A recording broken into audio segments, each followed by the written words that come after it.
Gimana kalau narasi Bitcoin adalah emas digital yang selama ini dicokokin ke kita, itu ternyata cuma kebohongan yang disengaja? Buktinya? Ada di angka-angka tahun 2026 yang bakal kita bongkar sekarang. Kalian mungkin mikir Bitcoin itu tameng paling aman di portofolio kalian kan? Tapi gimana kalau di tengah krisis yang sesungguhnya, tameng itu ternyata yang hancur duluan? Oke, lihat data ini. Ini bukan opini ya, ini fakta. Di tengah krisis geopolitik yang sama, emas justru terbang lebih dari 50%, sementara Bitcoin malah nyungsep 40%. Gila kan? Fenomena inilah yang disebut Wall Street sebagai The Great Divergence. Kok bisa bedanya sejauh ini? Oke, mari kita bedah satu persatu. Bagian pertama, krisis identitas Bitcoin. Nah, disinilah kita akan bongkar kenapa cap emas digital itu luntur total pas diuji beneran. Ini dia angka saktinya, 0,8. Angka ini adalah bukti matematis kalau Bitcoin itu bukan emas digital. Ini adalah tingkat korelasi Bitcoin sama saham-saham teknologi yang super beresiko. Artinya apa? Gampangnya, pas saham teknologi lagi kebakaran jenggot, Bitcoin ikutan kebakar. Nah, ini yang menarik banget. Narasi yang dijual ke kita kan, Bitcoin itu perisai digital. Kedengarannya keren, tapi realitanya di 2026, buat para institusi, Bitcoin itu cuma taruhan spekulatif. Pas pasar lagi panik-paniknya, mereka malah jual Bitcoin, bukan beli buat nyari aman. Dan masalahnya tuh bukan cuma dari luar, tapi juga dari dalam. Coba bayangin, ongkos nyetak 1 Bitcoin itu $87.000, tapi harga jualnya cuma $70.000. Ya rugi bandar kan? Akibatnya, para penambang yang harusnya jadi penjaga jaringan malah jadi penjual terpaksa. Mereka jual simpenan Bitcoin mereka cuma buat bertahan hidup. Sekarang kita masuk ke bagian yang paling rahasia. Bagian kedua, operasi senyap para raksasa. Jadi sementara perhatian kita semua dialihkan ke drama kripto, negara-negara adidaya di dunia diam-diam lagi borong emas fisik gede-gedean. Ini bukan gosip loh, dengerin kutipan penting ini. Bank sentral secara efektif mulai melepaskan diri dari dolar untuk kembali ke emas. Kalian sadar gak artinya apa?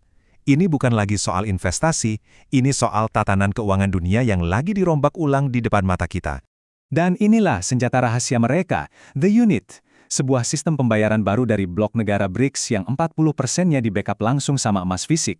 Dampaknya, setiap transaksi internasional mereka sekarang secara otomatis menciptakan permintaan baru untuk emas, permintaan yang nggak peduli lagi harganya berapa.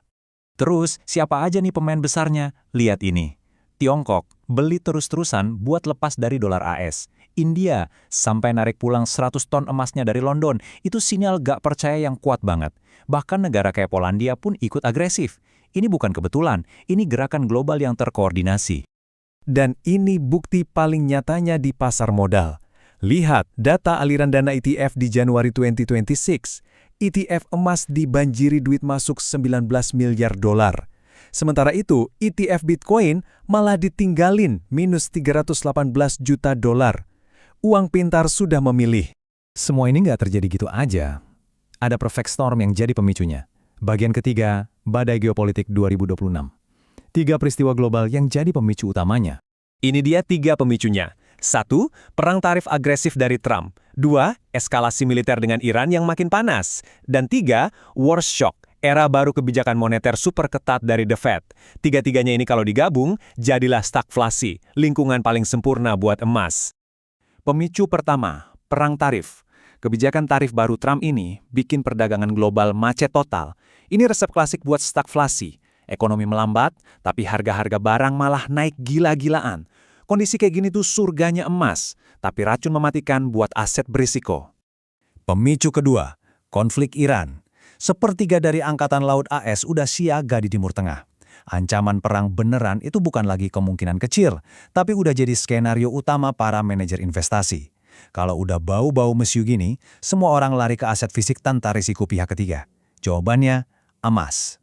Dan pemicu terakhir, war shock. Ketua The Fed yang baru ini mematikan keran uang murah dan mengakhiri pesta pora likuiditas. Ini pukulan telak buat valuasi aset kayak Bitcoin, yang harganya sangat bergantung pada banyaknya duit gratisan di pasar. Jadi intinya apa? Gimana caranya kita memposisikan diri di medan perang finansial yang baru ini? Bagian terakhir ini bakal ngasih kerangka berpikir yang super jelas, pedang versus perisai. Dan ini rangkuman dari semuanya. Pilihlah senjatamu. Bitcoin itu pedang, sebuah senjata serang yang kuat pas kondisi pasar lagi bagus, tapi nggak ngasih perlindungan apa-apa pas kita lagi diserang. Di sisi lain, emas adalah perisai, alat pertahanan yang udah teruji ribuan tahun, didukung oleh negara-negara, dan justru paling bersinar di saat-saat paling gelap. Perang finansial yang baru udah dimulai, sekarang giliran kalian. Coba deh, lihat portofolio kalian masing-masing. Di tengah badai yang bakal datang ini, apa yang lagi kalian pegang? Sebuah pedang atau sebuah perisai? Coba tulis jawaban kalian di bawah.